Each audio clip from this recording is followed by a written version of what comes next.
기도하겠습니다. 안녕하세요. 좀 꽤 된 것 같죠? 수년 지났죠? 예. 제가 코로나 이전에 아마 왔던 것 같은 생각이 드는데, 괜찮아요. 잘 됩니다. 음. 제가 감기가 걸려가지고 다 안 났어요. 목소리가 조금 변해 있을 수 있습니다. 하여튼 크게, 예? 큰 감사가 있어요. 왜냐하면 밀고 들어와도 환대를 해주셔서 너무 감사하고, 이제 전국에 소문이 다 난 것 같은데. 한 달 전에 제가 이제 권영재님 지금 기거하시는 속초 모임에 집회를 갔다 왔어요. 근데 거기서 권영재님 댁에서 머물면서 얘기 김에 이제 나오는데 저하고 이제 결혼한 해가 같더라고요. 저보다 좀 조금 늦게 하시긴 하셨는데 한 2달 정도. 그 같은 해예요. 올해 40주년이거든요.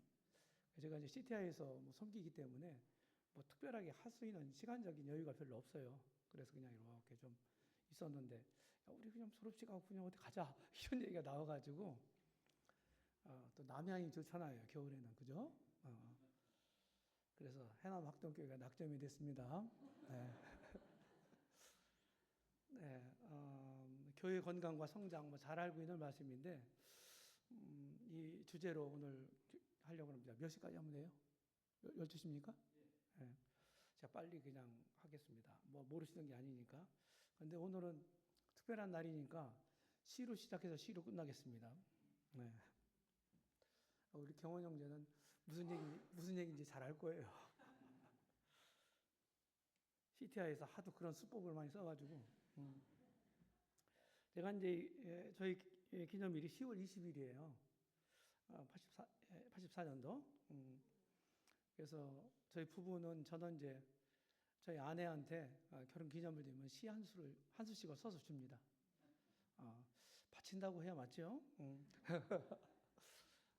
이렇게 해서 올해도 똑같이 시를 써서 같이 읽었습니다. 은혜로운 강물되어입니다. 저희 부부고요. 화면이 안 나와요? 웬일입니까?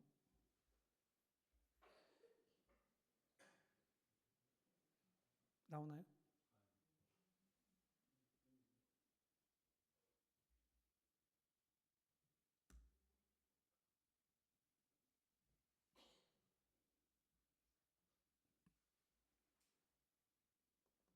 아까한테 했는데? 아까한테 했었는데?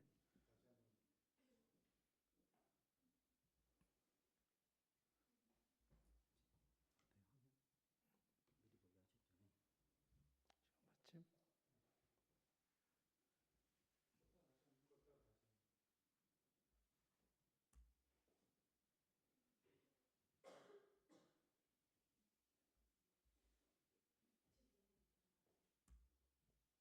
한참 있어야 될 거예요, 그럼.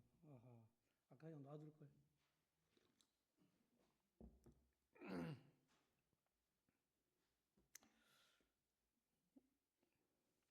그래서 교회 건강과 성장이란 주제로 말씀드리려 하는데 늘 저희 서청주 교회에서도 이제 교제했던 내용들이고 또 지역교회 방문해서 이제 단편 설교를 할 경우에 그럴 경우에 또 교제했던 내용이기도 합니다.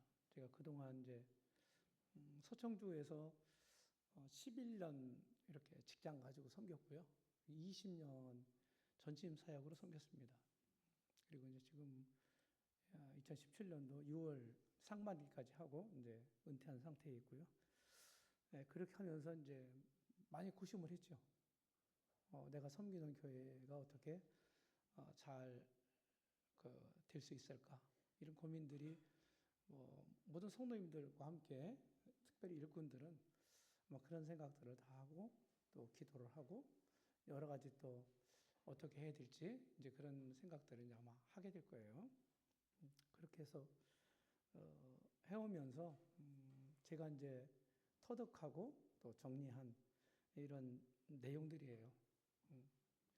그래서 이제 요약해주고 될 때까지 요약해서 말씀드리면은 교회는 이제 생명의 유기체라고 하는 말을 쓰잖아요, 우리가. 그죠? 그게 이제 무슨 말이냐면은, 복음을 통해서 구원받은 사람들, 이런 사람들이 영적 생명을 갖게 돼 있잖아요. 그렇죠? 영적 생명을 가지고 있는 사람들의 공동체, 그 모임이 교회예요. 성경에 보면은. 그래서 생명의 유기체다, 이렇게 얘기를 하는데, 그런 차원에서 우리가 이제 뭐 생물, 이제 뭐 생물 시간, 과학 시간 이럴 때 배웠잖아요. 자연 시간에. 생물 그러면 이제 식물과 동물 있죠. 그렇죠? 식물과 동물. 우리 영적인 세계에서도 마찬가지다. 영적인 생명을 가지고 있는 교회, 공동체도 마찬가지다. 생명체는 자라는 게 정상이에요. 때가 되면 열매를 맺는 것이 정상입니다. 그렇죠? 식물도 그렇고 동물도 그렇고 그렇죠? 사람도 마찬가지고. 그러면 뭐 우리 사람들은 이제 뭐 좀 성인이 되면 결혼하고 또 자식을 낳고 또 그 자식이 자식을 낳고 이렇게 해서 대를 보존하게 되고 생명의 연속성을 갖게 되는 거죠.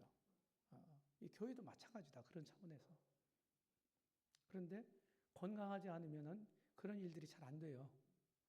식물도 병들고 막 이렇게 몸살을 하면은 열매가 안 맺히죠? 맺혀도 별로 쓸모가 없게 되죠? 사람도 마찬가지고 내가 막 아픈데 무슨 생산적인 일을 못 하잖아요. 우리가 아프면은 그렇죠? 교회도 마찬가지다. 그래서 교회가 잘 되고 성장하고 이런 것들을 우리가 다 바라는데 그건 저절로 되는 건 아니다 하는 거예요. 먼저 건강이 확보돼야 돼요. 건강한 교회가 돼야 된다고요. 이렇게 돼야 이제 그런 토대 위에서 교회가 이제 정상적인 우리가 이제 이런 영적인 사역들을 하게 되면은 주님이 열매를 주세요. 이렇게 해서 교회가 성장하게 된다 하는 것이죠. 나옵니까?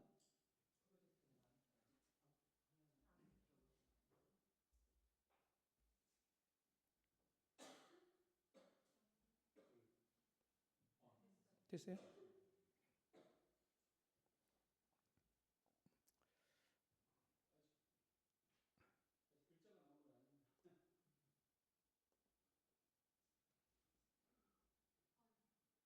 나옵니까? 네. 제가 이제 이 그림을 한 거는 이제 순천만의 이제 노을인데, 제 인생도 이제 노을에 접어들고 있어요. 네. 은혜로운 강물되어 시부터 읽겠습니다.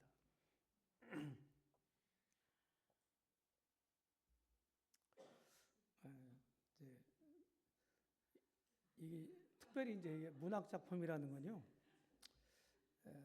문학이라고 하는 것은 되게 언어 유희입니다. 수사법이 있어요. 수사법. 우리 그죠? 문법이 있고 수사법이 있잖아요.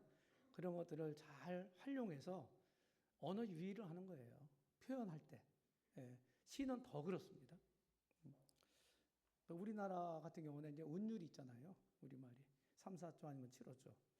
그래서 이제 제가 언어 유희를 하기를 좋아해요. 뭐 사행시 같은 거 다 써보셨죠? 그래서 제가 이제 홍렬, 희순 이렇게 했는데, 홍수처럼 가득 채운 하늘 은혜로 열과 성을 다하면서 교회에 세우며 희망으로 절망 이긴 지나온 세월 순수하고 진실한 마음 갖고 왔노라. 청산 은강은 이제 저희 닉네임입니다. 부부. 청청한 하늘 같은 귀한 소명이 산으로 둘러싸인 첩첩산골에 은혜로운 시내가 흐르고 흘러 강물되어 바다 향한 꿈이 됐노라. 결혼 생활. 결연한 다짐으로 40년 함께 혼란 없는 정한 약속 굳게 잡고서 생명 다해 뜻을 다해 마음을 다해 활짝 웃는 그날만을 고대했노라. 40주년. 사랑으로 부부를 키워오면서 15야의 보름달이 만상 비추듯 주님만을 따르면서 섬긴 세월이 연처럼 하늘 높이 날고 있노라. 이렇게 썼습니다.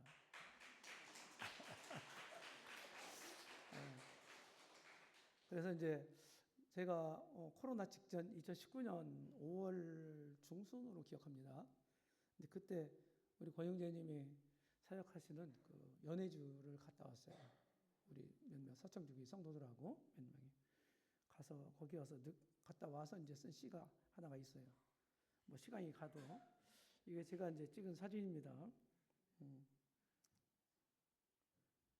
바레터 있잖아요. 거기 그 언덕 위에서 찍은 강의 스위픈 강. 예, 극한의 땅에서. 뭐 권영님한테는 드렸던 것 같은데 2019년 5월 29일이네요. 예, 한반도의 동북에 자리한 시베리아의 극동, 러시아의 연해주, 동해 북단의 금강만. 금강만은 블라디보스톡에 있는 만을 얘기하는 거예요. 바다도 얼어붙고 심령마저도 얼어붙은 곳. 1년의 절반이 얼어붙은 동토의 땅이요. 민족월이 스며있는 벌판에서 잃어버린 나라 찾기 위한 피로 얼룩진 선열들의 자취가 스위픈 강에 흐르고 지고자의 주권이 침탈당한 어둠이 지배하는 세상에서 따스한 사랑으로 빛을 주는 거룩한 사명자여. 온통 잿빛으로 물든 대지에 연초록 생명을 불어넣는다. 그 주권이 존중되고 그 나라가 회복될 때까지. 그러니까 우리 고영재인 부부 생각하면서 써서 받으신 기억 납니까? 네. 아주 생각이 잘 안 나시는 것 같은데. 네, 이렇게 써서 드렸고, 어제 저녁에 오늘 아침에 그랬나요? 어제 저녁에 우리 같이 왔으면 우리 권영재님한테도 시를 써줘야죠. 저희 아내가 다그쳤어요. 예, 그래가지고 오늘 아침에 갑자기 쓴 시입니다. 다음 시는. 예? 자, 여보세요. 제가 제목을 주향단심이라고 했어요. 주향한 일편단심 약자입니다. 사자성어로 이렇게 만들었어요. 혁기 순이 부부생활 40주년 이렇게 쓴 겁니다. 안 나와요? 진짜 안 나옵니까? 됐어요?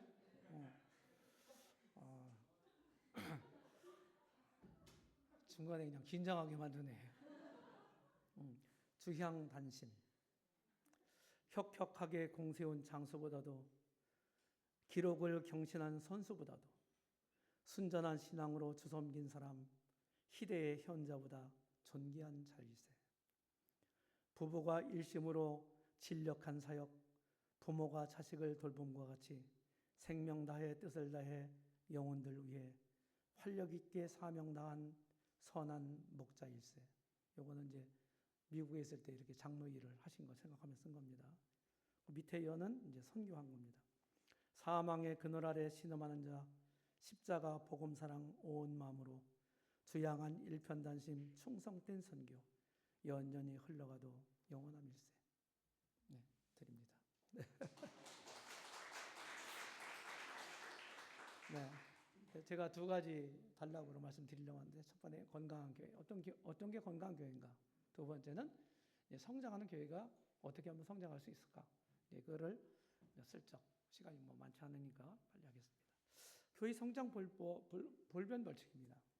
저는 이제 창세기 1장을 쭉 오래전에 공부를 하면서 이렇게 정리를 했어요. 6일 동안에 우주 만물을 지으셨잖아요. 그렇죠? 첫째 날, 여섯째 날까지 6일 동안에. 근데 그거를 좀 이렇게 정리를 해보니까 2절 보니까요. 땅이 혼돈하고 공허하며 흑암이 깊음 위에 있고 하나님의 영은 수면에 운행하시니라. 이런 말씀이잖아요. 창세기 1장 2절에. 혼돈하고 공허했다 하는 거예요. 그리고 이제 3절서부터 혼돈하고 공허한 가운데서 어떻게 질서 있게 충만하게 하나님 창조하시는 내용을 담고 있어요. 6일 동안에. 그래서 3일 전반부까지 혼돈된 곳에 구별을 통해서 질서를 부여하세요. 하나님이. 그게 1, 2, 3일, 제 1, 2, 3일의 창조 사역의 그 핵심이에요. 어떻게 나누냐? 빛과 어둠 나누시고 궁창 위의 물, 궁창 아래 물 나누시고 바다와 육지를 나누셨다 이 말이죠. 그렇죠? 그러니까 혼동된 것이 이렇게 구별을 통해서 구분하니까 질서정연하게 됐다 하는 거예요. 거기에다가 이제 3일째 후반에 초목을 만드시고 과실 맺는, 그러니까 식물을 먼저 만드세요. 이 식물은 모든 동물들의 먹이잖아요. 그렇죠? 먹이. 예. 육식은 참고로 노아홍수 후에 주어졌습니다. 에덴 동산에서는 육식을 안 했어요. 할 필요가 없었어요. 너무 환경이 좋아서. 초목과 과실을 만드시고 네 번째 날은 해와 달과 별들을 만드시고 그리고 다섯 번째 날은 새들 만드시고 물고기 만드시고 그렇죠? 그리고 6일째 되는 날 동물 만드시고 맨 나중에 사람 만드셨다 이 말이죠. 그러면은 이걸 한마디로 표현하면은 공허한 곳에 텅 비어 있는 곳에 꼭 맞게 있어야 될 것을 만들어서 제자리에 다 이렇게 주신 거예요. 충만하게 됐다라는 것이죠. 예. 혼돈과 공허한 그런 상태에서 하나님이 질서를 부여하시고 그 다음에 후에 충만하게 하셨더라. 제가 이제 이거를 이렇게 정리를 해서 공부를 하면서 교회도 마찬가지다. 교회도 먼저 중요한 게 뭐냐? 영적 질서예요. 제가 이제 이 사역 경험자로서 말씀을 드리고 그리고 저희 교회 제가 섬긴 교회뿐만 아니라 다른 타 지역 교회에서 일어나고 있는 그런 일들, 잘 되는 교회 아니면 잘 안 되는 교회, 어려움 겪는 교회 이런 교회들을 보면 사실은 이 리더십의 문제예요. 리더십이 어떤 리더십이냐? 굉장히 중요한 거예요. 학동교회 같은 경우는 저는 이제 우려할 사항은 아니라고 생각해요. 상당히 이제 안정적으로 이제 잘 하시는 거예요. 근데 그럼에도 불구하고 이 마인드를 분명히 가져야 된다.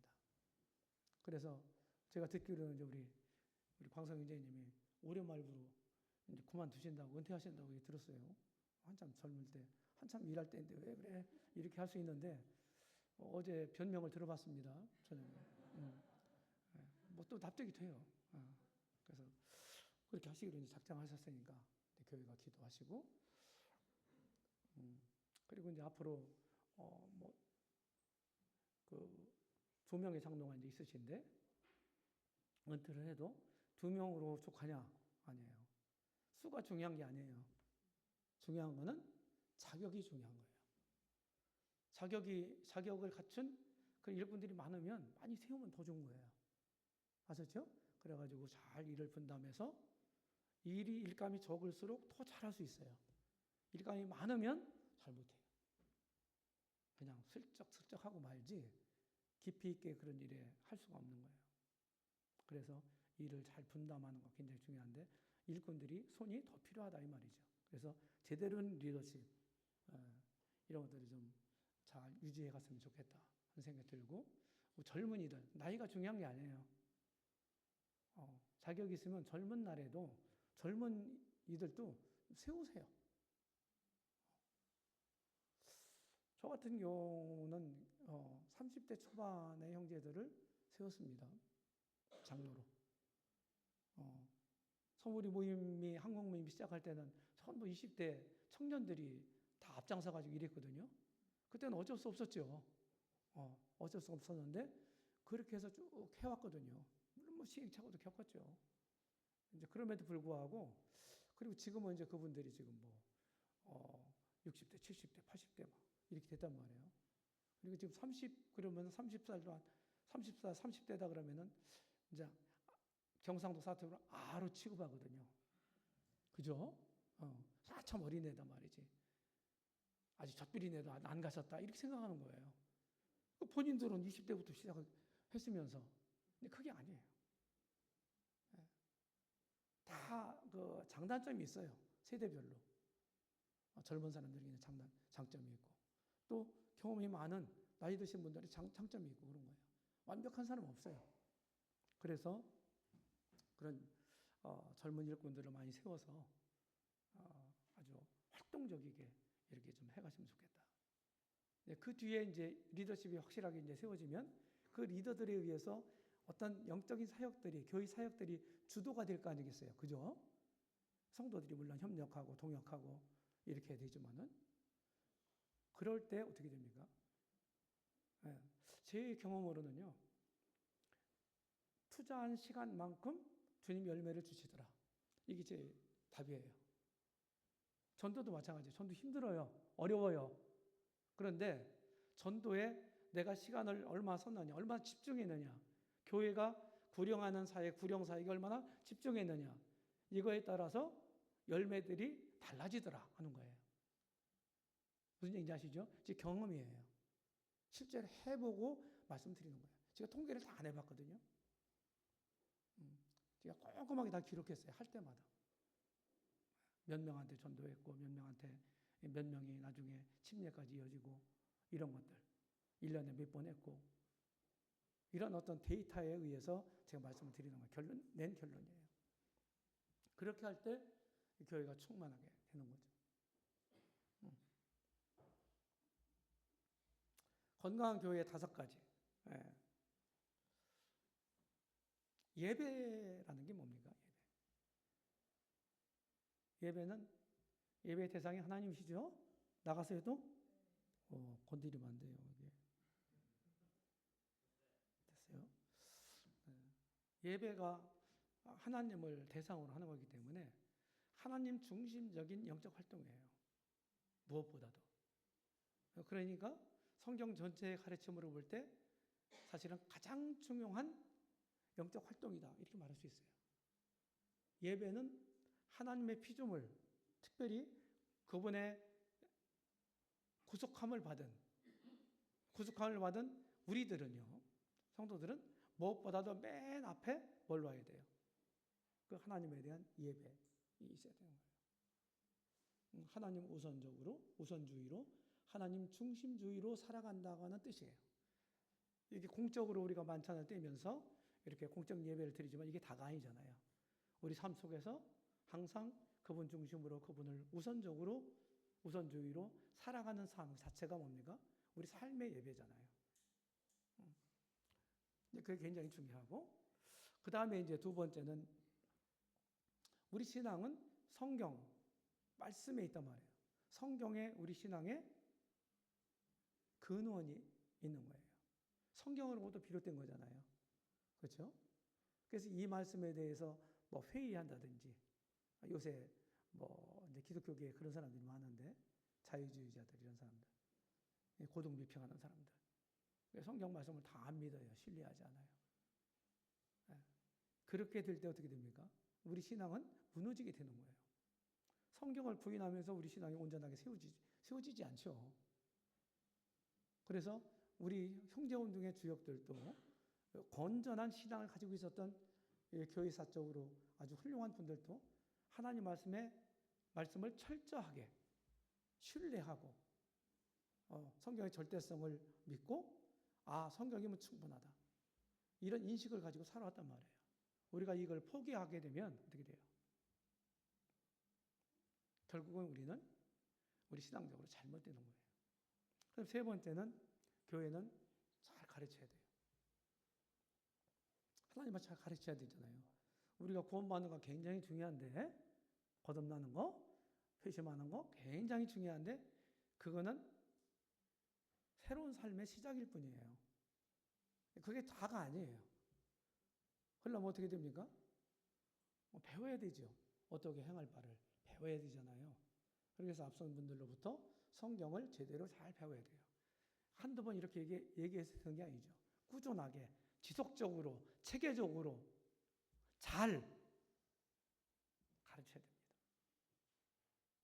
사실 한도 끝도 없어요. 그럼에도 불구하고 이런 마인드를 그래, 이 정도면 됐어.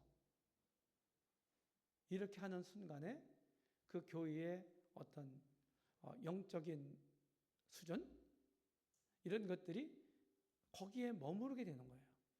개인도 마찬가지입니다. 개인도.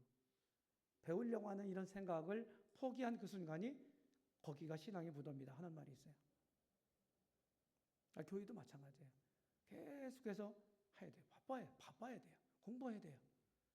여기 모두 성도님들 계시는데 성도님들도 공부를 하셔야 돼요. 공부를. 그래서 그런 공부를 쭉 꾸준하게 하시고 이렇게 하면 좋습니다. 예, 교회적으로 그런 프로그램을 만들어서 하는 건 굉장히 중요합니다. 그 다음에 지체들의 성별된 생활이에요. 예, 구원받은 사람들이 교회를 이룬다고 그랬잖아요. 그렇죠?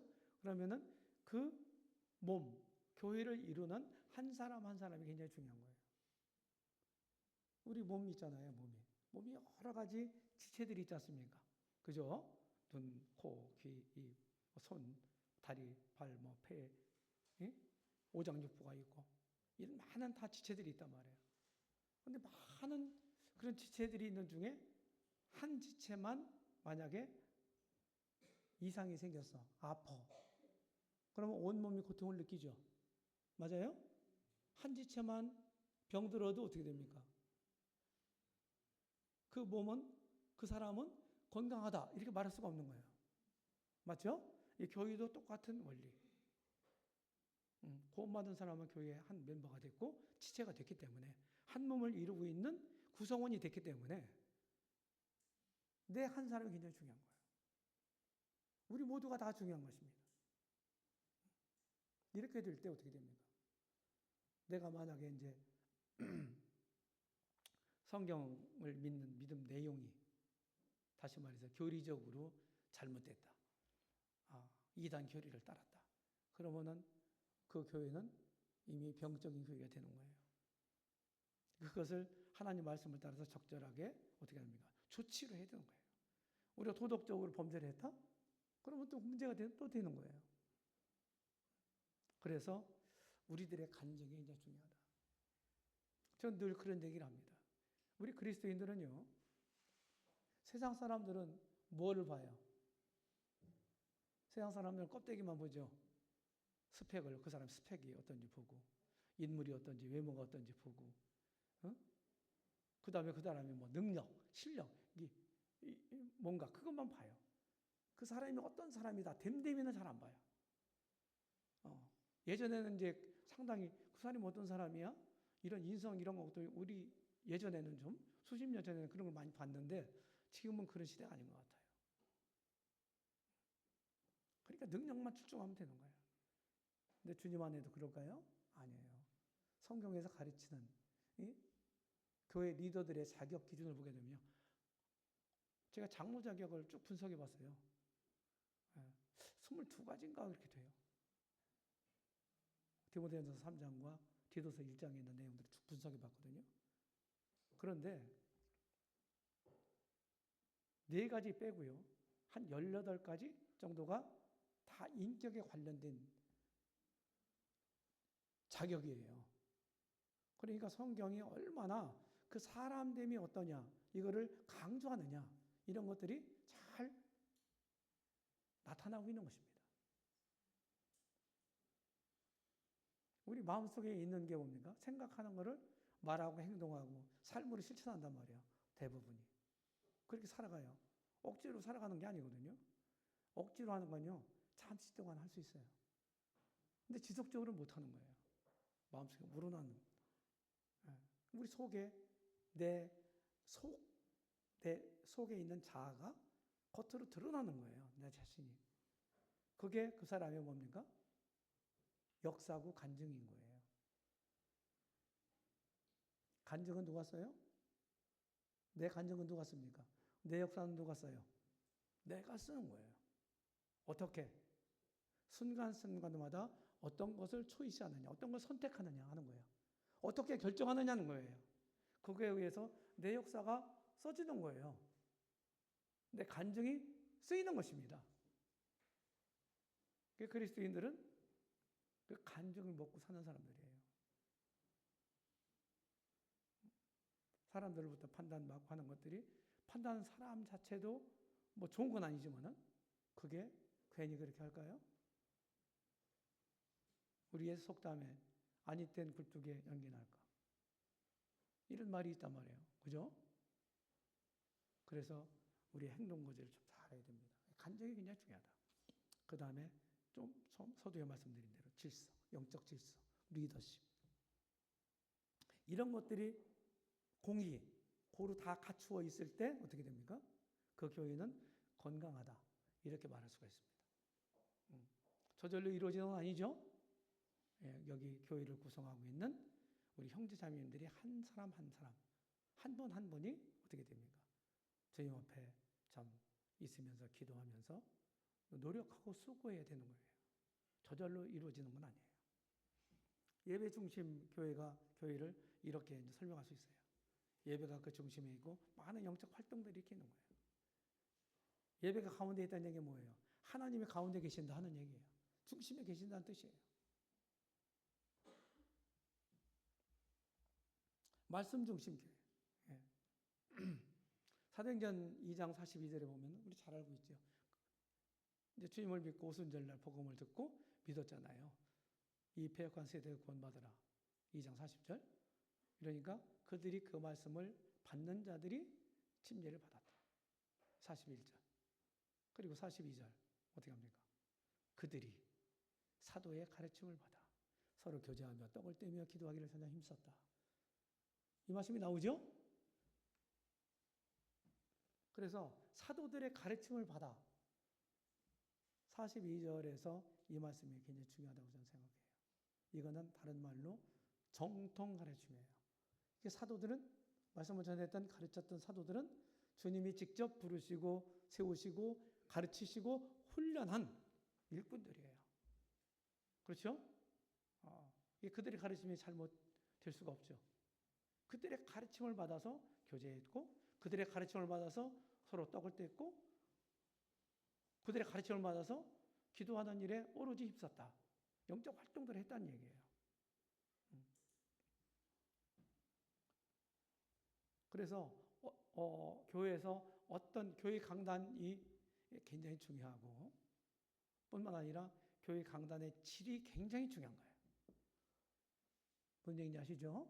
네, 그래서 그런 일을 위해서 기도하셔야 돼요. 그리고 강단에서는 우리 형제님들 특별한 이런 기회를 제공받는 거잖아요. 그러니까 최선 다해서 그때 당시에 최선 다해서 준비해서 강단 서야 돼요. 시간 때우기 식으로 하면 안 돼요. 물론 그렇게 하시겠지만은. 자, 교회 3대 사역이 이겁니다. 저는 이제 많은 사역들 얘기할 수 있는데 전도, 교육, 목양이다. 이 3대 사역이. 이 세 가지가 서로 맞물려 가면서 돌아가는 거예요. 그런데 한가운데 뭐가 있습니까? 리더십이 있는 거예요. 리더가 다 하는 건 아니지만은 리더가 어떤 비전 제시하고 어떤 일들을 이렇게 계획하고 그런 것들을 성도들에게 광고를 하고 또 기도를 요청하고 이렇게 하면서 함께 이런 일들을 감당하는 것입니다. 물론 우리 사람들이 모든 걸 다 이룰 수 있는 건 아니에요. 우리가 믿을 때 성령께서 우리 안에 성령을 보내주시잖아요. 성령을 인쳐주시잖아요. 우리 속에서 우리와 더불어 성령께서 역사를 하신단 말이에요. 그래서 성령의 역사하심과 인도하심 가운데서 우리가 할 일을 하게 될 때 이제 열매들을 주시는 겁니다. 교회 3대 사역의 유기적인 관계 이렇게. 자, 어떤 사람에게요. 어떤 사람이 믿었어요. 구원받았어. 그러면은 그 사람은 양육을 받아야 되잖아요. 그렇죠? 가르침 받아야 돼. 그리고 또 잘 돌봄을 받아야 돼. 먼저 된 성도들로부터. 그죠? 잘 돌봐야 돼. 케어 받아야 돼. 그럼 거기서 끝나는 게 아니에요. 내가 다른 사람들로부터 주님을 몰랐을 때, 복음을 몰랐을 때, 복음을 다른 사람, 먼저 믿은 분들로부터 전해 들었잖아요. 그러니까 그 얘기는 무슨 얘기냐? 나도 그런 책임을 구원받은 사람들 그런 책임을 가진다는 뜻이에요.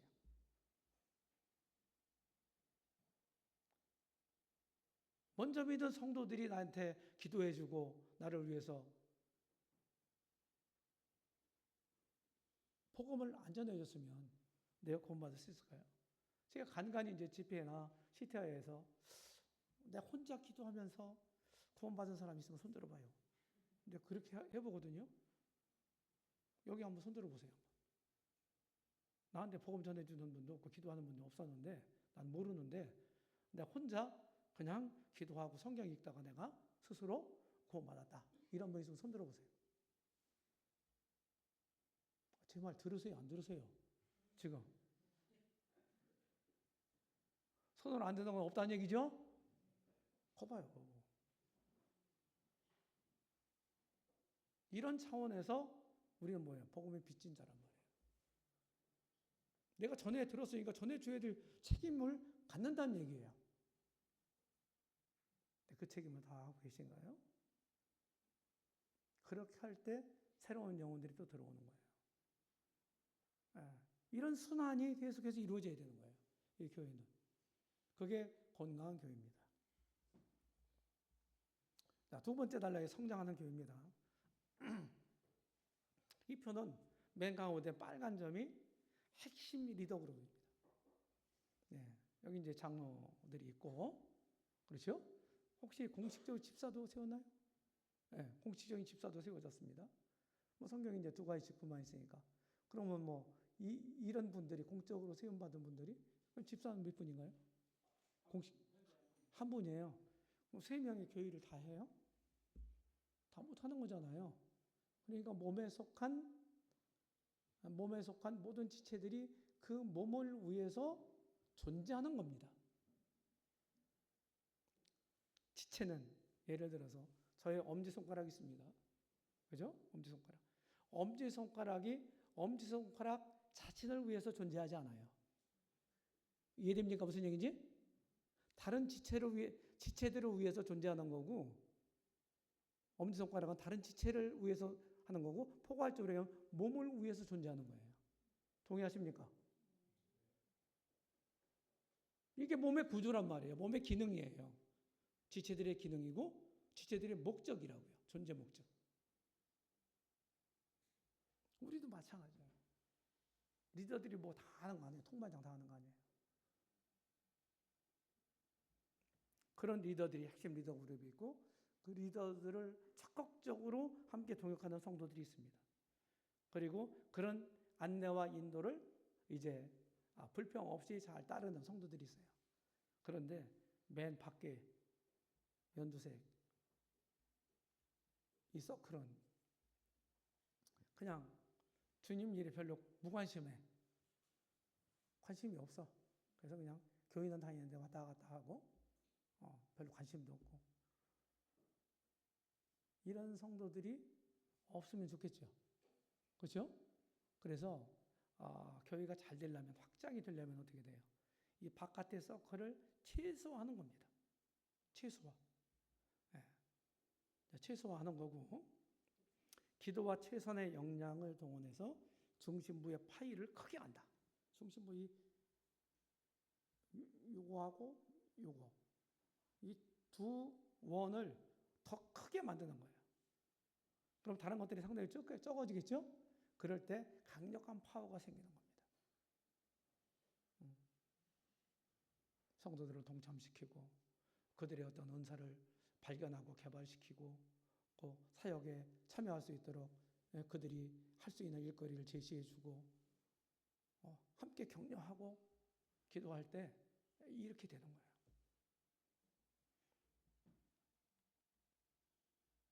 그럴 때 끊임없이 확장돼 갈 수 있다는 거예요. 물론 제가 볼 때는 어떤 지역적인 조건 이런 것들도 관여가 돼요. 관여가 돼요. 시골 모임 같은 경우에는 이제 그런 함께를 가지고 있어야죠. 그렇다 할지라도 이 원리는 변하지 않아요.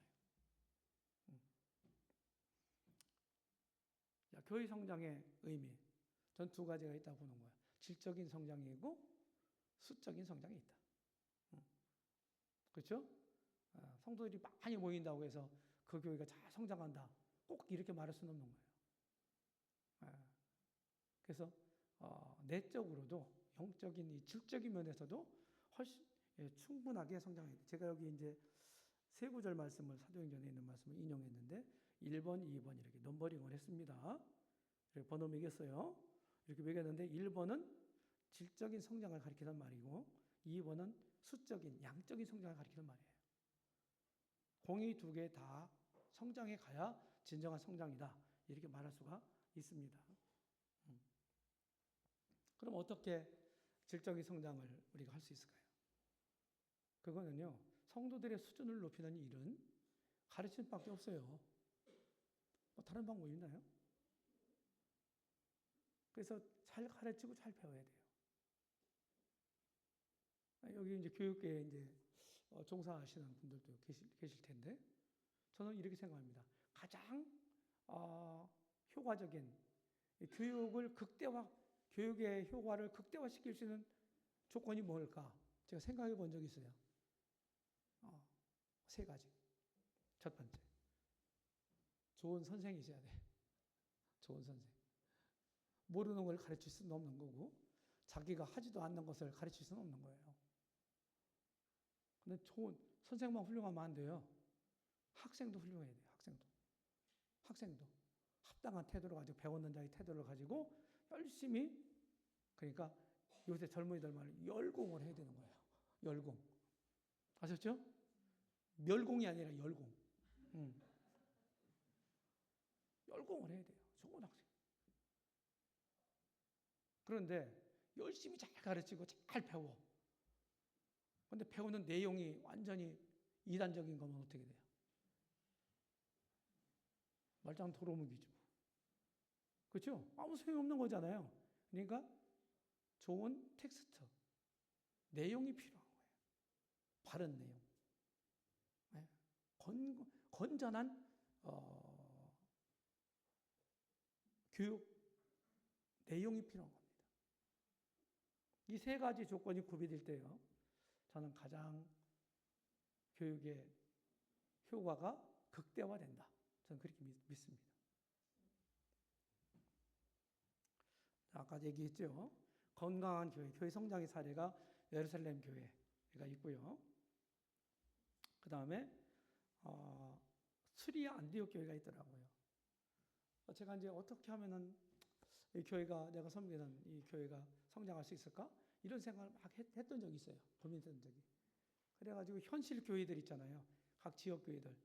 잘 된다고 생각되는 그런 지역 교회들이 좀 있죠. 그래서 그런 교회들 가서 배울까? 물론 배울 게 있어요.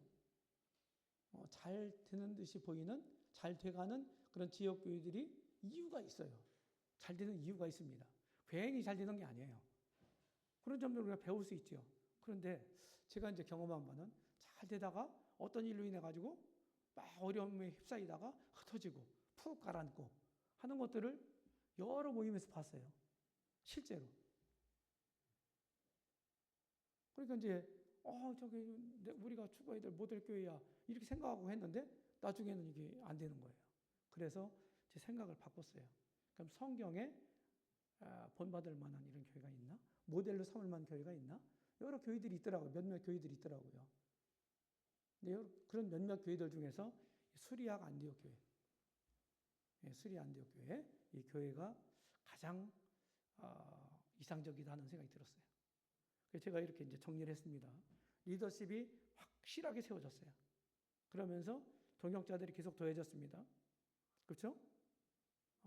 계속 더해졌어요. 근데 성경의 리더십은 어떤 리더십입니까? 가장 우리가 모델로 삼을 만한 리더십이 뭘까요? 우리 주님의 리더십이에요. 그렇죠? 주님 리더십이 어떤 리더십이에요? 섬기는 리더십이에요. 자기의 목숨도 내놓는 그런 리더십이라고요. 그래서 그냥 영어로 우리 누성들 죄송합니다. 서번트 리더십 이런 말을 쓰잖아요, 요새. 그 다음에 이 교회는 잘 가르쳤어요. 바나바가 먼저 우리 파송을 받아서 예루살렘 교회 파송을 받아서 보니까 진짜 구원받은 사람들이 있거든요. 그들에게 잘 가르쳤어요. 자기 역량을 동원해서 했겠죠. 그런데 이제 제가 이제 분별한 바로는 바나바는 교육에 가르치는 은사라기보다는 돌보는 은사예요. 예, 원래 본명이 요셉이잖아요. 지중해 섬 구브로 출신 요셉. 근데 나중에 별명이 붙었어. 바나바라고. 바나바라는 이름 뜻이 뭐예요?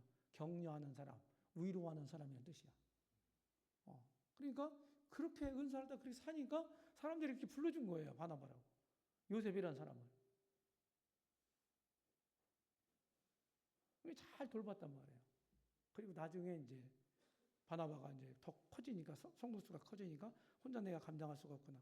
그래가지고 주님을 만나고 여러 어려움 가운데 부딪혔다가 자기 고향에 가서 지금 있는 칩거 중에 있는 사울이라고 하는, 나중에 바울로 개명이 되죠. 사울을 찾아가요. 제가 거기 다 가봤거든요. 수리 안디옥도 가보고 다소도 가보고 가봤어요. 차로 가면은 뭐 한 2시간 정도 가면 될 거예요. 제가 정확히 기억이 안 나는데 하여튼 그렇게 멀지 않아요. 거기 가서 권해서 데려왔어요. 바울을. 그리고 같이 둘이 섬겼다고, 동역을 했다고. 근데 바울은 디모데전서 1장 11절인가요? 거기에 보면은 나는 교사와 복음의 반포자와 교사로 세우심을 입었노라 그랬잖아요.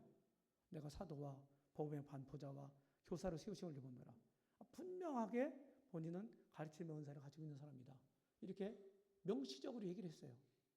실제로 바울 서신을 보면은 얼마나 철저합니까? 그래서 잘 배웠단 말이에요. 그 다음에 바나바가 이제 목양 인사가 있고 그러니까 얼마나 잘 돌봤겠어요. 그렇죠? 목양 잘 이루어졌고.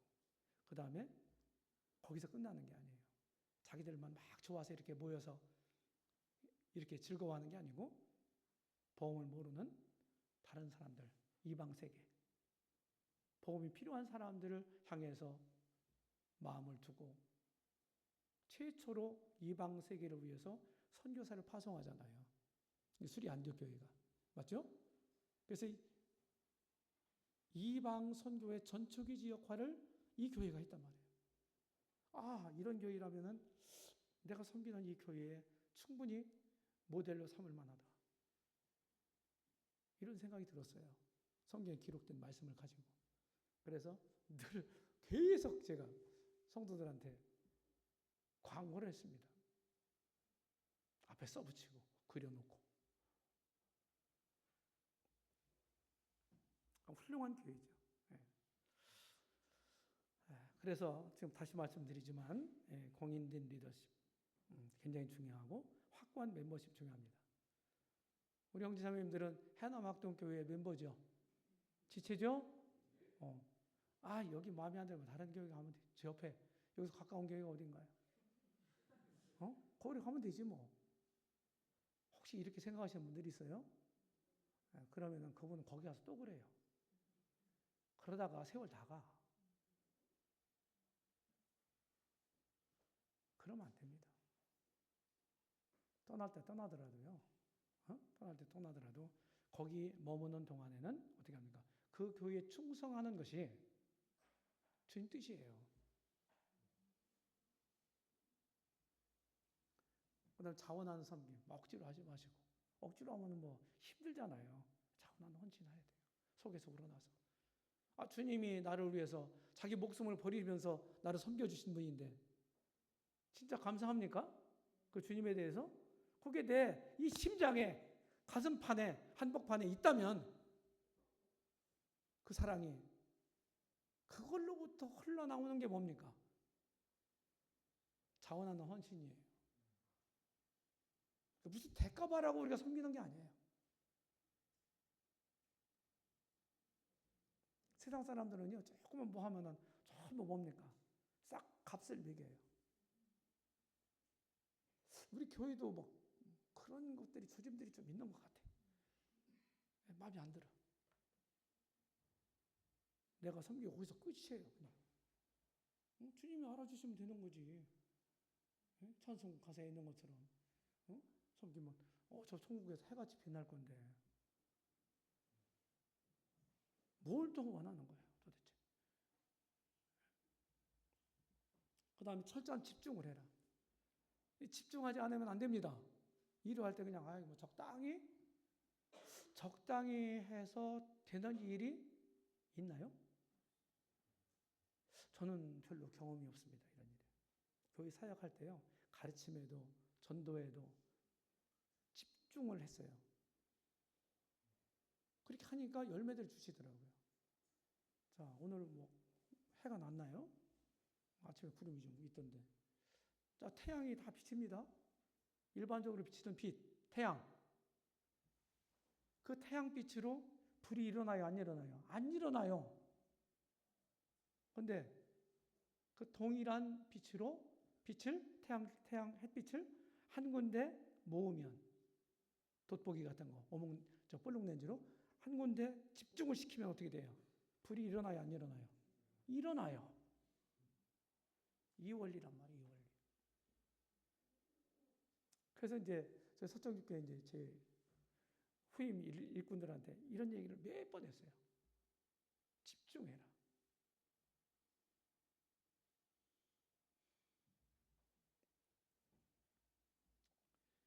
이런 여러 가지 일들을 막 그냥 부산하게 막 행사도 하고 막 하고 이벤트도 하고 그래요. 지금 보면은 물론 그런 게 나쁜 게 아니에요.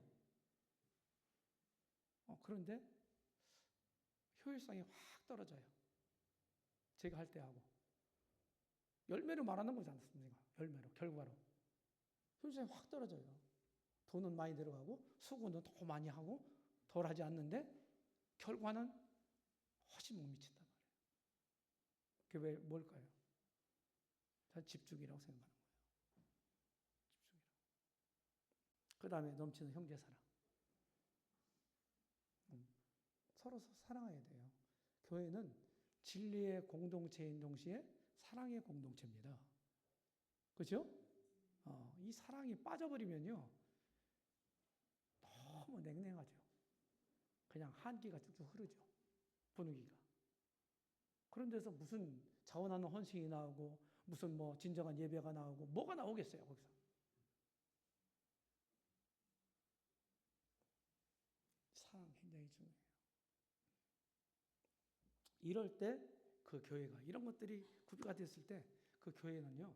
잘 되지 말라고 해도 잘 돼요. 그런 교회는. 예, 지금 시간이 지나가야 되겠네요. 뭐 그냥 지나갈게요. 자, 결론을 말씀드리고 이제 끝내야 되죠. 정상적인 교회는 성장합니다. 아셨죠? 자, 그 다음에 우리는 신앙의 핵심 가치를 계속해서 지켜야 돼요. 무슨 목표를 이루기 위해서 자꾸 타협하면 안 돼. 예를 들어서 영혼들을 많이 얻기 위해서 우리가 그동안 해왔던 것들을 그냥 하지 않고 그렇게 하면은 더 많이 영혼들을 얻을 거야. 이게 뭡니까? 성경적인 생각이 아니고 합리적인 생각이거든요. 아셨죠? 이런 걸 무시하면 안 되는 거예요. 지나갑니다. 신앙은 우리만 잘하는 게 아니고 우리 후대에도 잘 되게 해야 되잖아요. 그렇죠? 그래서 교회 일은 현실적인 일들을 잘 감당할 뿐만 아니라 미래도 대비하고 미래도 준비하는 그런 사역이어야 돼요. 그런 교회가 진보적인 교회가 되는 거고, 그리고 미래도 좋은 이런 어떤 담보를 갖게 되는 것입니다. 그래서 젊은 청년들이 있네요. 올해도 우리 경원 형제가 몇 년 전에 한 2년, 3년 전인가요? 유경 자매가 재작년인가? 2년 됐나? 왔다 가고 잘했고, 올해는 또 경원 형제가 와서 또 잘했고.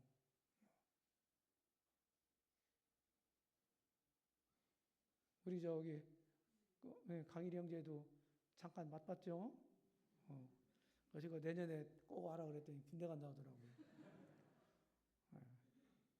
저는 지금 지원했다고 떨어지기를 기도합니다.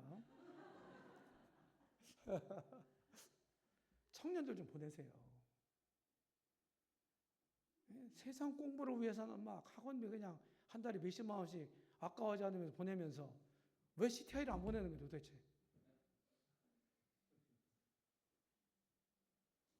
진짜예요. 보내보세요.